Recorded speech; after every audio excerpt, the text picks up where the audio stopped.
Okay, Studio 47 here. I had a couple of thoughts after doing that behind the scenes that I thought, while it's fresh in my mind, trying to get them across. The green screen gave me a bad time last night a little bit. I never was able to. I just had to leave the green screen there. I learned things and doing, and I did them, and all I done. But or maybe the software, something gets botched up, or I forget one little thing or something. And I even looked at a little video I had shown you how to do it, and I still had a bad time with that green screen, and lost a lot of time. Almost lost the project, had to get it back and everything. But let's get down to business here.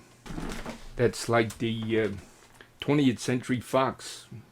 When I made that lead-in for the videos as I was doing, I like building a house. You had to have a lead-in, a sentimental song at the end, the donut hole was in the middle. That's where the story was.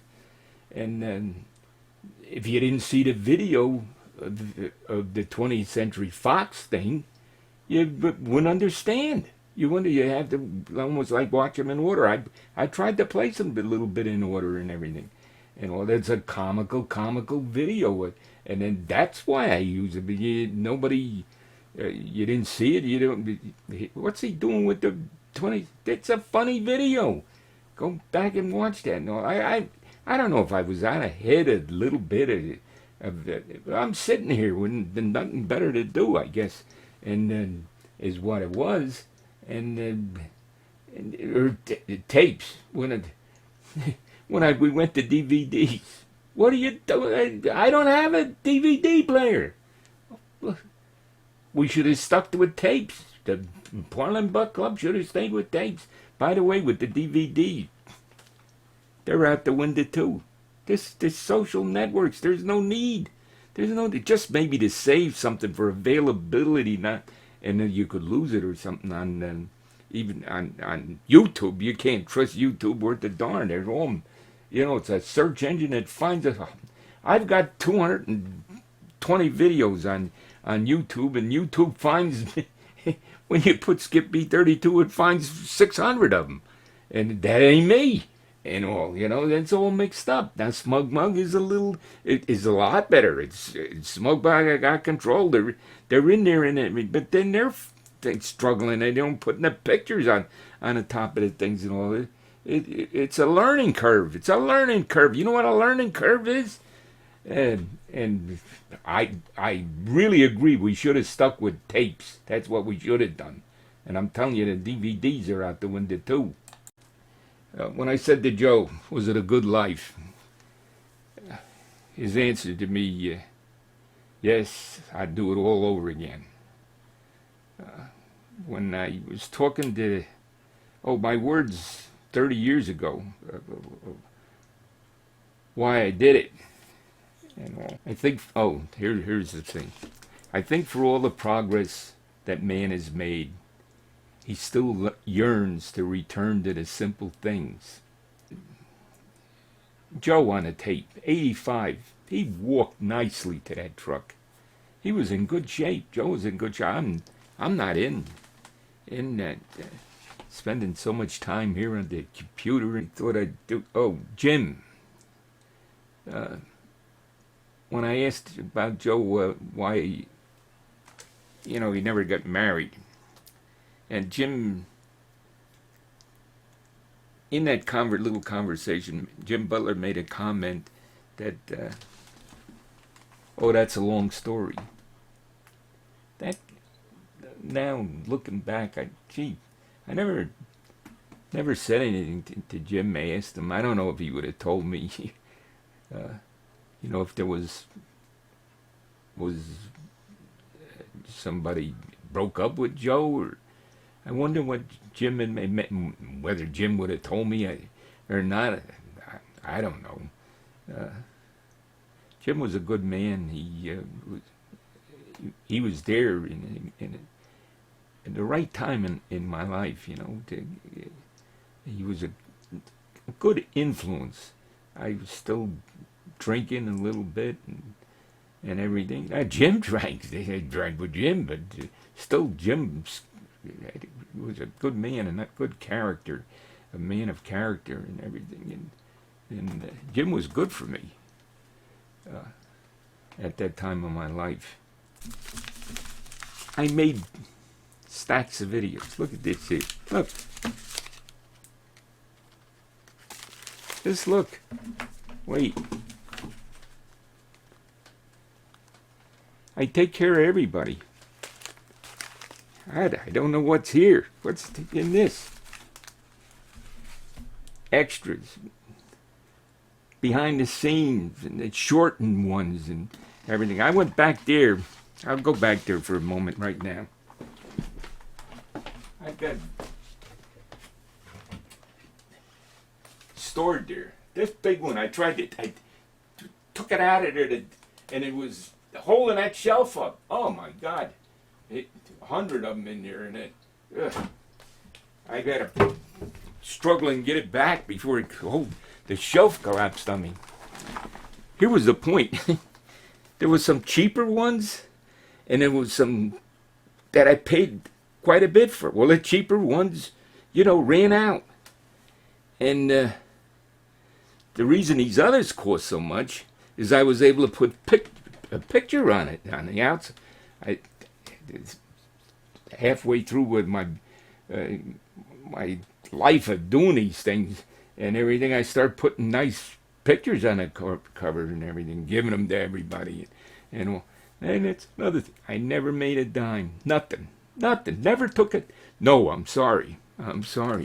With the Barlin Buck Club, I took a few dollars when I was trying to be helpful from my sons. That's not money. They're just cost of these DVDs and everything. I have spent hundreds on these DVDs and all. But it's not, and even with the Buck Club, talk about, it's not even worth talking about. Just do it. Don't even, just hand them. That's it. It's easier that way. It's like buying a drink in a bar. They love that. You hand them out. That's it. They love it. Okay, not a big thing. Glad that I was able to be able to do it, and the people are good people and everything, and to bother them over anything.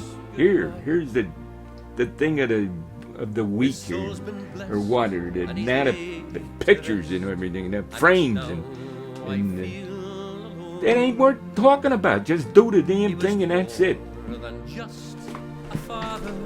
Oh, and the guys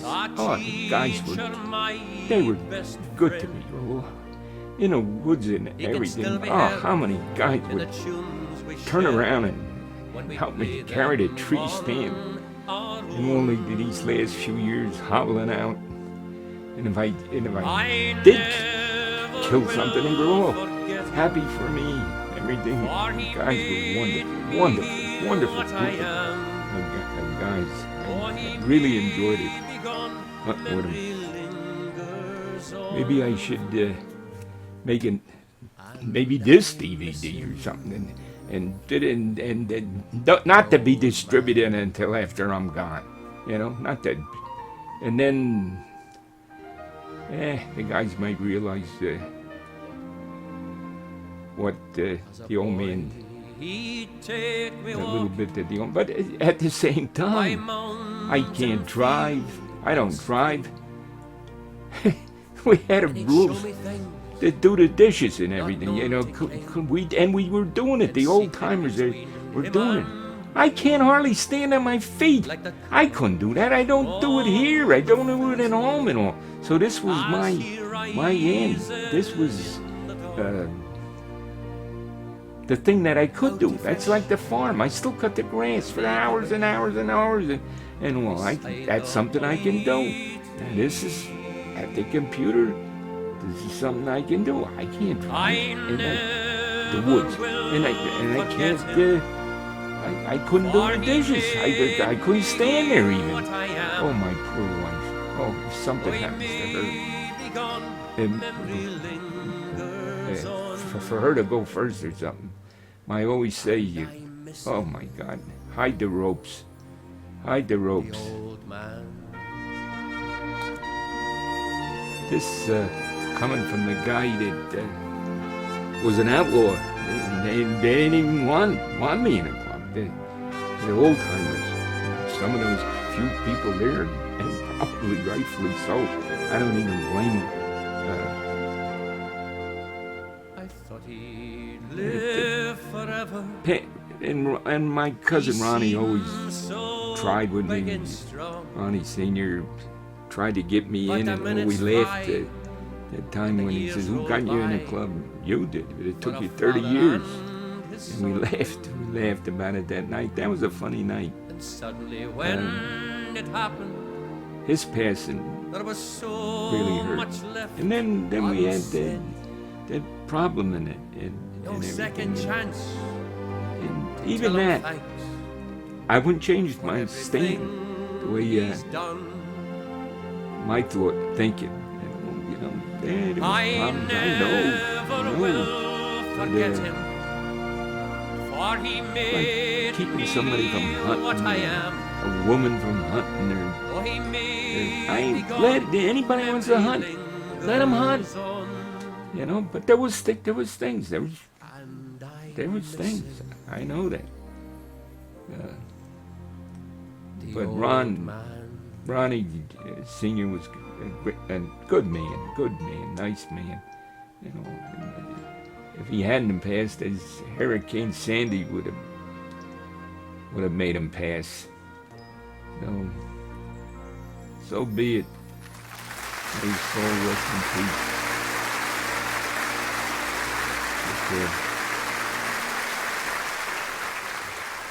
Okay, let's finish this up with the Alberts, because there's a big part of the Parlin Buck Club's history.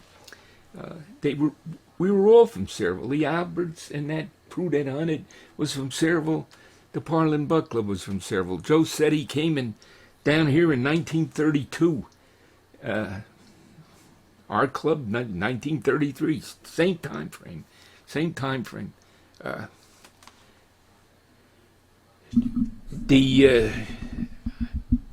I did the video in 1983. By 86, Joe's dead. So he came in 32.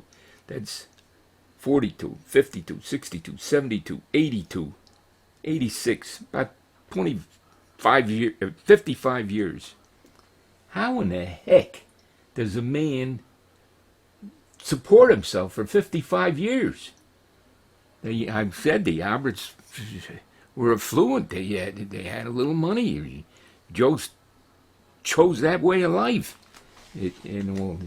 You couldn't collect unemployment for 55 years. How does a man? We had to work. We went to work. He had a good life. The Alberts chose their friends and everything. So my guess, I'm only using my imagination a little bit. Alberts had his gang, his few people. Now they hunted. They're not right at that spot. They hunted one just a few yards up. There's a woods road goes in. Maybe Bobby Pinto's been back in here. And I was there and seen it, but it's 40 years ago that I was back in here, and it was abandoned then.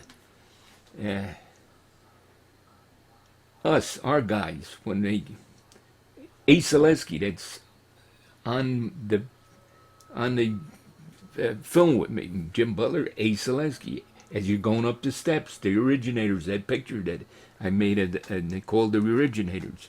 Ace is kneeling there in the front row. He was from Sayreville, just up over the hill. He was a hard-boiled catcher, good hard catcher. They said he was good. A lot of the players from up around Hungry, they call that Hungry Hill, Alberts Hill, Hungry Hill. A lot of them were good. And Joe commented, and a lot of them were bad, too, which is probably true. But Ace one of our guys.